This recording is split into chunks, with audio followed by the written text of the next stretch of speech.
አሁን የደረሰን ዜና ይህ አዋዜ ሰበር ነው።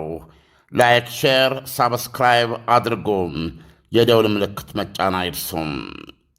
ራሽያ የዩክሬን ዋና ከተማ ኪየቭ አጠገብ ይካሄድ በነበረ የሰው አልባ ቴክኖሎጂ ማሳያ ኤግዚቢሽን ላይ በቀን ብርሃን በወሰደችው ድንገተኛ የቦሊስቲክ ሚሳኤል ጥቃት 10 ሰዎች ወዲያውኑ በቦታው መገደላቸው ተሰማ።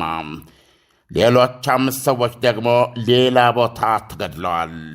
የዩክሬኑ ፕሬዝደንት ቮሎዲሚር ዜሌንስኪ በማኅበራዊ ገጻቸው ስለ ቀሳፊ የሞስኮ ቦሊስቲክ ጥቃት ሲጽፉም የቆሰሉትን ሰዎች ብዛት ብታምኑም ባታምኑም 100 ይደርሳል ብለዋል። ፍጅት ነው። በሰው አልባ ቴክኖሎጂ እመርታዋ ራሽያን የትም ድረስ ዘልቄ መምታትና ነዳጅ ማጣሪያዎቿን አላሰራ እስከ ማለት ደርሻለሁ የምትለው ዩክሬን በዛሬው ቅስፈታዊ ኤግዚቢሽን ላይ ታዳሚ የነበሩት የመከላከያ ዘርፍ በሰው አልባ ቴክኖሎጂ የታወቁ ስመጥሮች ነበሩ ስትል አምናለች። በነገራችን ላይ በኤግዚቢሽኑ ላይ ወዲያው ከተገደሉት 10 በተጨማሪ 5ቱ ዩክሬናውያን የተገደሉት ደግሞ ስሎቪያንስክ በምትባሏ በዩክሬን እጅ የምትገኝ የዶኔትስክ ከተማ ውስጥ ነው።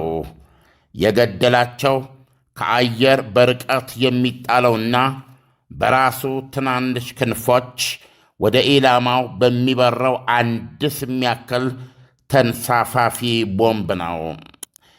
ዜሌንስኪ ሮሯቸውን በማራዘም ጽሑፋቸውን ሲቀጥሉም ይሄ አልበቃ ብሎ ሞስኮ ዛሬ ምሽቱን ወይም በሚቀጥሉት 48 ሰዓታት እንደ ዱብዳ ሊመጣ የሚችል ግዙፍ የሚሳኤል ውርጅብኝና ወገራ እየደገሰችልን መሆኑን የስለላ መረጃ ደርሶኛል ብለዋል።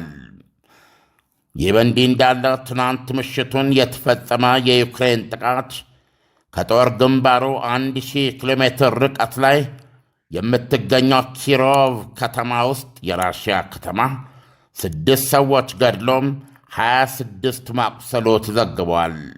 የራሽያ ትልቁ የድረገጽ ቸርቻሪ ዋይልድ ቤሪስ የዕቃ መጋዘኖችንም እንዲሁ መጠቃታቸውን ዩክሬን ገልጻለች። ዩክሬን እየታደገኝ ነው ብላ ጮቤ በረገጠችበት የሰው አልባ ቴክኖሎጂ መታያ ኤግዚቢሽን ላይ ኃይለኛ መረጃ ላይ ተመርኩዞ ሲከንፍ የመጣውና አካባቢውን እንዳልነበር ያደረገው ቦሊስቲክ ልትሞሽ በኋላ ተከትሎ መጀመሪያ ላይ አረ የደረሱበት አልታወቀም ተብሎ ተሰክቶላቸው ከነበሩት መካከል የመከላከያ ሚኒስቴር አማካሪው ሰሪ ባላክሬስኖቭና በቴክኖሎጂ ውስጥ ከፍተኛ አሻራ አላቸው የተባሉቱ ሊዩባ ሺፖቪች ይገኙበት ነበረ። ደግነቱ ሁለቱም በየፊናቸውና በየማኅበረ ገጻቸው ላይ ተርፈናል፣ እግዚአብሔር ይመስገን የሚል መልእክት አስፍረዋል። የዩክሬን አየር ኃይል ቃል አቀባይ ዩሪ አሃናት ለዩክሬን ቴሌቪዥን ሲናገሩ ራሽያ ኤግዚቢሽኑ ላይ ያከታተለቻቸው ቦሊስቲኮች ብዛት 3 ቢሆንም አንዱን ማክሸፍ ተችሏል ብለዋል። 2ቱ ለትመዋል።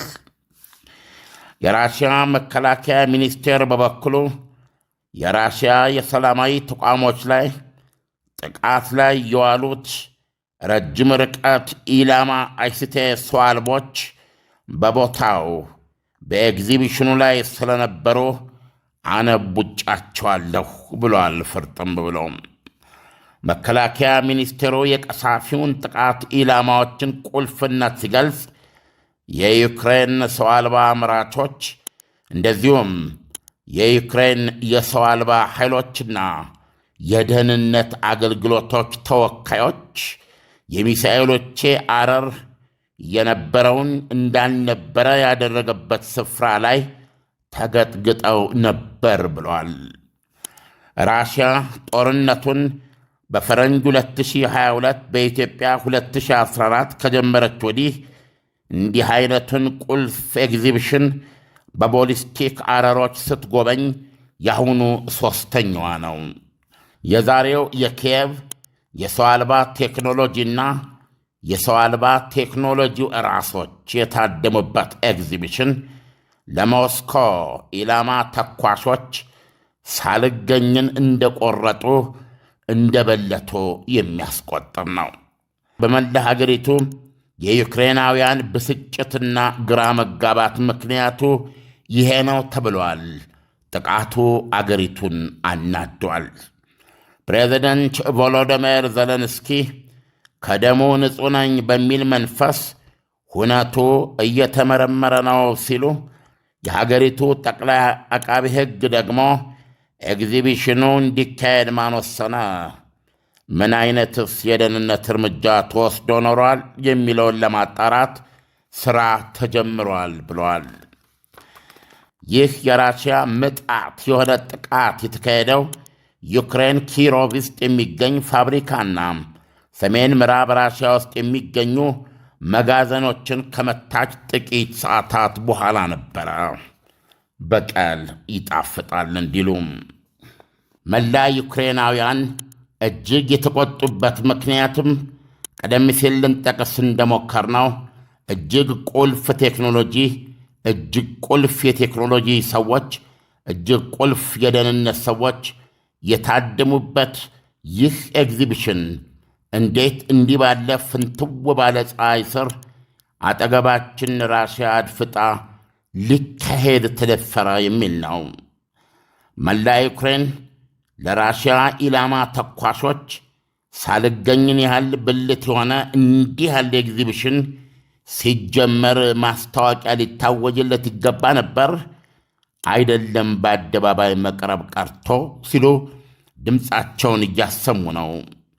በነገራችን ላይ ሳልገኝ በሰንጋው ሻኛና ሽንጥ አካባቢ የምትገኝ በጥራትና በጣዕሟ በጣም የምትወደድ ለቁርጥ፣ ለጥብስ እንዲሁም ለጎረድ ጎረድ የምትመረጥ ማለፊያ ብልት ናት። የራሽያ መከላከያ ሚኒስቴር መታወት ያለው ሳልገኝሽን ነው። በጣም የሚገርም ነገር ነው። አሁን ከምሽ የደረሰን ኢሳያስ አስገራሚ የዩክሬን ስህተትና አስገራሚ የራሽያ እውነት ብሬቭ የሆነ ጥቃት ነው የተፈጸመው።